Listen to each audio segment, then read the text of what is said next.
म्याग्दीवासीहरूमा चाहिँ राष्ट्रिय स्वतन्त्र पार्टी जिल्ला कार्य समिति सभापति युवराज रोकाको तर्फदेखि नमस्कार, जय देश।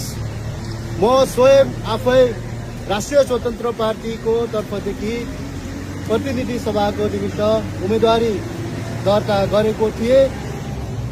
हाम्रो पार्टीको उच्च तह र महावीर पुन दाइसँग चाहिँ हाम्रो निरन्तर संवाद भइरहेकै थियो।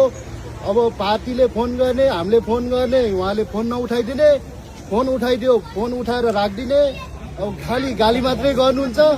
उहाँले गाली गरे पनि के गर्ने, अब बाउ भनेको बाउ हो, अपाङ्ग भए पनि लुला लङ्गडा लफङ्गा जस्तो भयो भने बाउ भने बाउै हो। अब हामीले उहाँ जतिको मान्छेलाई जिताउनु पर्छ।